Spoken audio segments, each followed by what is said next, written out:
నమస్తే అండి. So, next 2 vitamins B two and బి3 రైబోఫ్లావిన్ అండ్ నియాసిన్ గురించి డిస్కస్ చేద్దాము. ఇవి 2 సిమిలర్‌గా ప్లాంట్స్ అండ్ యానిమల్ బేస్డ్ సోర్సెస్‌లో మనకి రిచ్‌గా దొరుకుతాయి.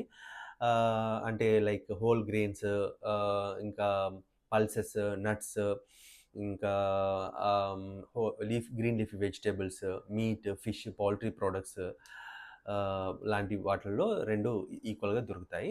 సో, బి2 వరకు వస్తే రైబోఫ్లావిన్ డెఫిషియన్సీ వలన ముఖ్యంగా మౌత్ దగ్గర సింప్టమ్స్ అంటే మౌత్‌లో అల్సర్స్ రావచ్చు, యాంగిల్స్ ఆఫ్ ద మౌత్ దగ్గర అల్సర్స్ రావచ్చు, రెడ్ రెడ్ అవ్వచ్చు, క్రాక్ అవుతాయన్నమాట. క్రాక్ లిప్స్ అంటాము. ఇంకా ఆకలి తక్కువ ఉంటుంది. అనీమియా అంటే రక్తహీనత కూడా ఏర్పడొచ్చు. ఇంకా ఇరిటబిలిటీ అనేది కూడా ఒక సింప్టమ్.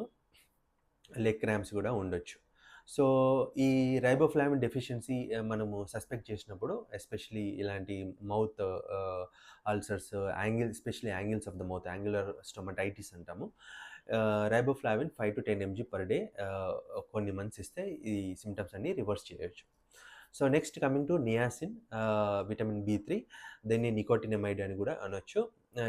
నియాసిన్ అనేది it's derived vitamin from tryptophan.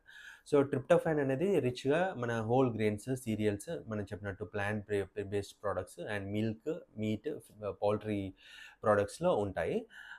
అదే కార్న్ అంటే మొక్కజొన్న వాటిలలో ట్రిప్టోఫాన్ అండ్ నియాసిన్ లోపం ఉంటుంది. సో, ఒకప్పుడు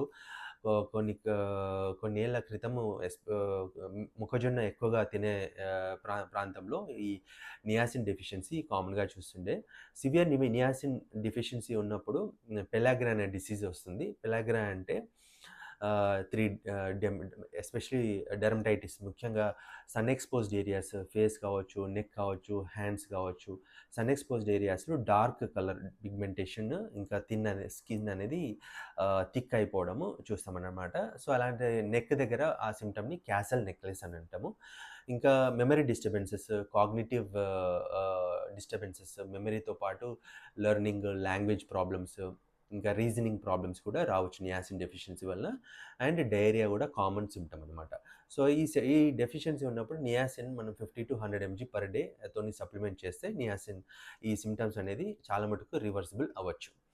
సో, ఈ నియాసిన్ ఆర్ నికోటినమైడ్‌ని ఇంకొక ట్రీట్మెంట్‌లో కూడా కామన్‌గా యూజ్ చేస్తాము. ఎస్పెషల్లీ హై కొలెస్ట్రాల్ డిజార్డర్స్, ముఖ్యంగా ట్రైగ్లిజరైడ్స్ ఎక్కువ ఉన్న పేషెంట్స్‌లో అదర్ ట్రీట్మెంట్స్ ఫెయిల్ అయినప్పుడు నికోటినమైడ్ యూజ్ చేస్తాము.